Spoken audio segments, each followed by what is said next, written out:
ఓం శ్రీ సాయిరామ్. పోతన భాగవతము ప్రథమ స్కంధంలోని కొన్ని పద్యాలు తెలుసుకుంటున్నాం. సాయిరామ్. ఈరోజు మొట్టమొదటిగా 145వ వచనం.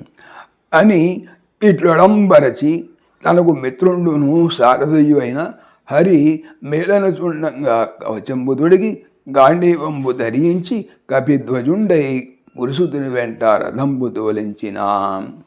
భావము.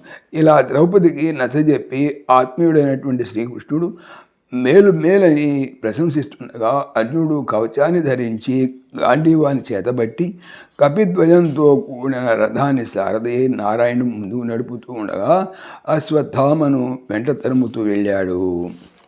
146 పద్యం. తన్ను సంపెదనంచు వచ్చు విజయున్ దర్శించి తద్రౌని ఆపన్నుండై శిశుహంత కావున నిజ ప్రాణే చవారెన్ వణిన్ మున్ను ఆ బ్రహ్మ మృగాకృతిన్ తనయకున్ మోహించి క్రీడింపన్ ఆపండౌ హరుంచూచి పారు పగిదిన్ సర్వేంద్రియ భ్రాంతితో ఆసన్నుండౌ హరుచూచి పారు పగిదిన్ సర్వేంద్రియ భ్రాంతితో తనను సంపేదన్ సంహరించేదను అనుచు వచ్చు వస్తువున్న విజయున్ అర్జునుని దర్శించి చూసి తత్ ఆ యొక్క ద్రోణుని పుత్రుడు అశ్వత్థామ ఆపన్నుండు ఆపద చెందినవాడు అయి శిశు పిల్లలను అంతా సంహరించినవాడు కావున కనుక నిజ తన ప్రాణముల మీది ఇచ్చన్ మమకారముతో పారిపోయాడు. వడిన్ వేగంగా మున్న పూర్వము ఆ బ్రహ్మదేవుడు మృగ లేడి ఆకృతిన్ రూపముతో తనయ పుత్రిక మోహించి క్రీడింపగా ఆసన్నుండు సమీపించుతున్నవాడు అగు హరున్ శివుని చూచి పారిపోవు పగిదిన్ విధముగా సర్వ సమస్త ఇంద్రియములు భ్రాంతి భయము తో భావము. శిశుహంతకుడైన అశ్వత్థామ తనను సంహరించడం కోసం సన్నద్ధుడై వస్తున్న అర్జునుని చూసి విభ్రాంతుడై దిక్కుతోచగా ప్రాణాలు కాపాడుకోవటం కోసం ఆలోచించాడు. పూర్వం బ్రహ్మదేవుడు లేడి రూపం దాల్చి కామాతురుడై కన్నకూతుర్ని మోహించి పరమశివుని చూసి పారిపోయిన విధంగా అశ్వత్థామ పారిపోసాగాడు. ఇక 147 వచనం.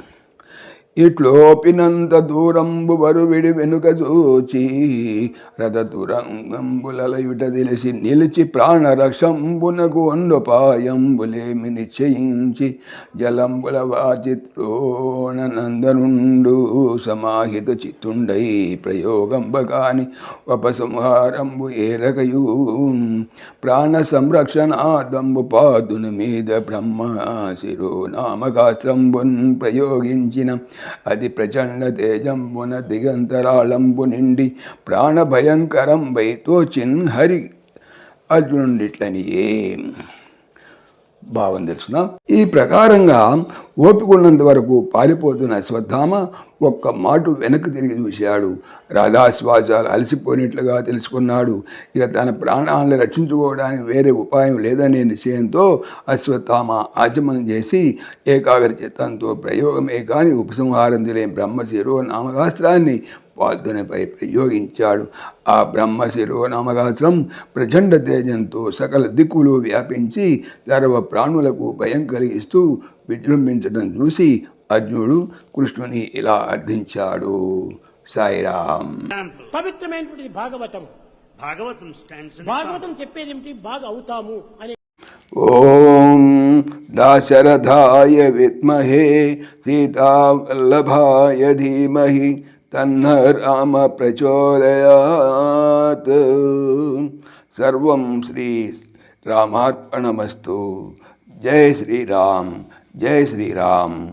ఆత్మీయులకు మనవి, ఈ ఛానల్తో పాటుగా అనంత మహిమల శ్రీ సత్యసాయి అనే ఛానల్ మరియు లెర్న్ భగవద్గీత లైవ్ గీత అనే భగవద్గీత ఛానల్ను స్వామి నా చేత చేయించున్నారని మనవి చేస్తున్నాను.